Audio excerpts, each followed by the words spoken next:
Richard Crenian pulls back the curtain and reveals how teams really get things done at his company, Redev. Welcome to the Richard Crenian Interviews. So everyone knows that being accurate in your professional life is important. So how do we develop accuracy as something that becomes a natural part of our working habits?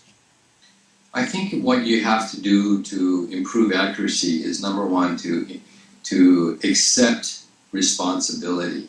By accepting responsibility, you'll ensure that documentation is done on an accurate basis. So in other words, when there are consequences applied to the things that you do, and negative consequences when you do things inaccurately, and you've taken ownership of those items, it becomes incumbent on you at that moment in time to ensure that you are as accurate as you can be, because you know there's a consequence, and that consequence then belongs to you.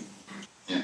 So can you recommend some particular techniques that help you to be more accurate in your work?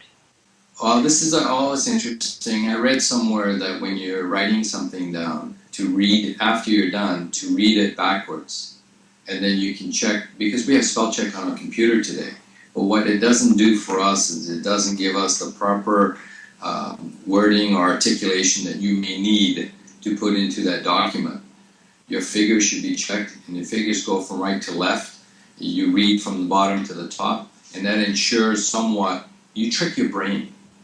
And what you have to do for accuracy is trick your brain. But only that, it's not has to do with writing. It doesn't have to do with reading.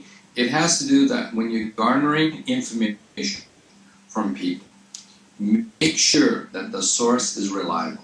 Make sure that source is trustworthy. And make sure that when you're quoting that source, it's accurate. So that when you're talking to people, it's very important that you deliver those accurate goods. So, very important. You need to find trustworthy sources.